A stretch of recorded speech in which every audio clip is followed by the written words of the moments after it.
ഷട്ടൂരിൽ കപട ആചാരത്തിനെതിരെ ശിവഗിരിയിൽ നിന്ന് ശബ്ദമുയർന്നു തുടങ്ങിയതോടെ ചില സവർണ തമ്പ്രാക്കന്മാർക്കെല്ലാം പൊള്ളലേറ്റ് തുടങ്ങിയിട്ടുണ്ട്. നായർ പോപ്പ് ഇപ്പോൾ മുഖ്യമന്ത്രിക്കും സച്ചിദാനന്ദ സ്വാമിയും ചേർത്ത് അവരങ്ങ് തീരുമാനിച്ചു. മറ്റേ പിന്നോക്കക്കാരെ ആംഗിളിലൊരു വർത്തമാനം പറഞ്ഞിട്ടുണ്ട്. ഞങ്ങളാണല്ലോ ഇവിടെ എല്ലാം നടപ്പാക്കുന്നത്, രാജപരമ്പരകൾ. അപ്പോൾ സ്വാഭാവികമായിട്ടും ഞങ്ങൾ പറയുന്ന കാര്യങ്ങളെ ഇവിടെ നടക്കൂ എന്ന് നായർ പോപ്പന്മാർക്ക് ഇപ്പോഴും ചിന്തയുണ്ട്.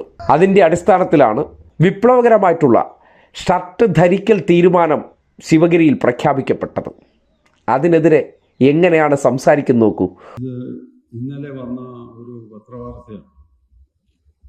ക്ഷേത്രങ്ങളിൽ ഉടുപ്പ് ധരിച്ച് പ്രവേശനം സംബന്ധിച്ചാണ് സ്വാമി സച്ചിദാനന്ദയെ പിന്തുണച്ച് മുഖ്യമന്ത്രി. അപ്പോൾ അവരെല്ലാം കൂടെ തീരുമാനിച്ചു ക്ഷേത്രങ്ങളിൽ ഉടുപ്പിടാതെ കയറരുത്, ഉടുപ്പിട്ട് തന്നെ കയറണം. സവർണരുടെ ആധിപത്യമാണ്. പിന്നെ അതിൽ ചിലർ ഇങ്ങനെ കേട്ടതായി പറയുന്നു. നമ്പൂരിയാണോ എന്ന് തിരിച്ചറിയാനാണ് ഈ ഭൂമിയുടെ എന്താ. ഈ വ്യാഖ്യാനങ്ങളൊക്കെ ഹിന്ദുവിൻ്റെ പുറത്ത് മാത്രമേ ഉള്ളൂ.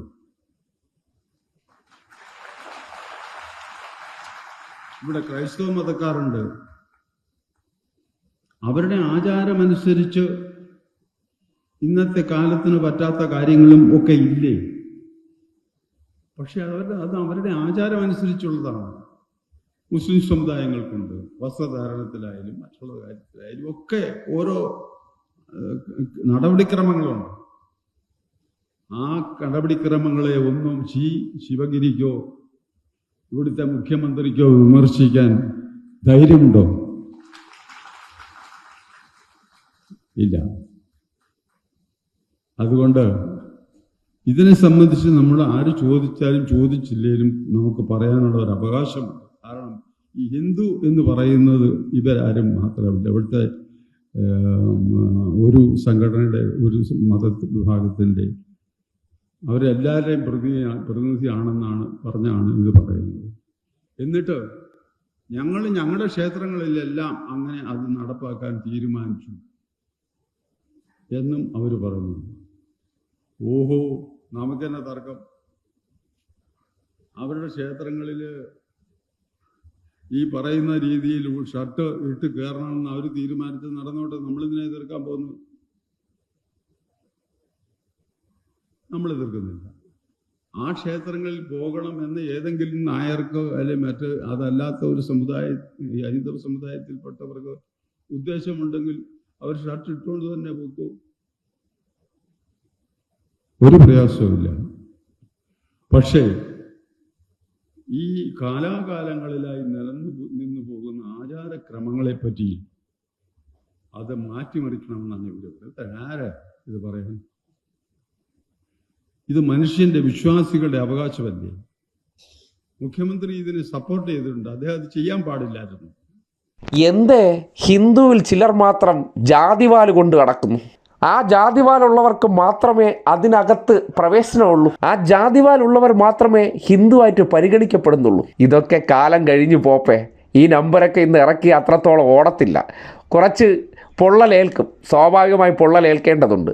ഇതൊക്കെ കൈയടക്കി വെച്ചിട്ട് രാജപരമ്പരകളും ആഢ്യത്വവും തറവാടിത്തവും ഒക്കെ പറഞ്ഞ് ആൾക്കാരെ തെറ്റിദ്ധരിപ്പിച്ച് അവർ കഷ്ടപ്പെട്ട് അധ്വാനിച്ചുണ്ടാക്കുന്ന സമ്പാദ്യത്തിൽ നിന്ന് ഒരു വിഹിതം ഇതുപോലുള്ള പല അനാചാരങ്ങളും കാട്ടി അവരെ പിഴിയുകയും മറ്റു ചിലർക്ക് പ്രിവിലേജും കൊടുക്കാനുള്ള തന്ത്രം അതിനി വില പോകില്ല.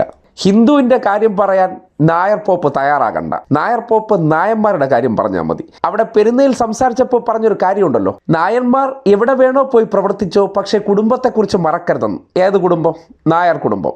ആ രീതിയിലുള്ള പ്രവർത്തനവും ആ രീതിയിലുള്ള മനസ്സും കൊണ്ട് ഈ ഹിന്ദു എന്നങ്ങ് വാരിച്ചുറ്റി പിടിക്കാതെ സ്വന്തം കാര്യം കാണാൻ ഹിന്ദു, ഇല്ലെങ്കിൽ നായർ, പിള്ള, മേനോൻ, അങ്ങനെ പലതരം വാലായിട്ട് നമ്മളങ്ങ് മാറും. അതുകൊണ്ട് ശിവഗിരിയിൽ പറഞ്ഞത് ഈ നാട്ടിലെ പിന്നോക്കക്കാരായിട്ടുള്ള മനുഷ്യർ എന്ത് ചെയ്യണം വേണ്ട എന്ന് ഹിന്ദു എന്ന വാക്കെടുത്ത് ഉപയോഗിച്ചുകൊണ്ട് ഒരു നായന്മാരും പ്രഖ്യാപിക്കേണ്ടതില്ല എന്ന് തന്നെ. നായന്മാരുടെ കാര്യം നോക്കിയാൽ മതി, ബാക്കിയുള്ള സമുദായക്കാർ അവരുടെ കാര്യം നോക്കും. അവർ ക്ഷേത്രങ്ങൾക്കകത്ത് എന്ത് ചെയ്യണമെന്നുള്ള തീരുമാനമെടുക്കും. ഇവിടെ ക്ഷേത്രങ്ങളുടെയോ വിശ്വാസങ്ങളുടെയും മൊത്ത കച്ചവടക്കാരന്മാരായിട്ട് ഒരു നായന്മാരും മുന്നോട്ട് വരേണ്ടതില്ല എന്നതാണ് പുതുകാലഘട്ടത്തിൻ്റെ ചിന്ത. അതുകൊണ്ട് നായർ പോപ്പ് വാങ്ങിവെച്ച ആ വെള്ളം ഹിന്ദു എന്ന പേര് കലക്കാമെന്ന് കരുതുന്നുണ്ടെങ്കിൽ അങ്ങ് മാറ്റി വെച്ചരേ എന്നാണ് പൊതുവായിട്ട് പറയാനുള്ളത്.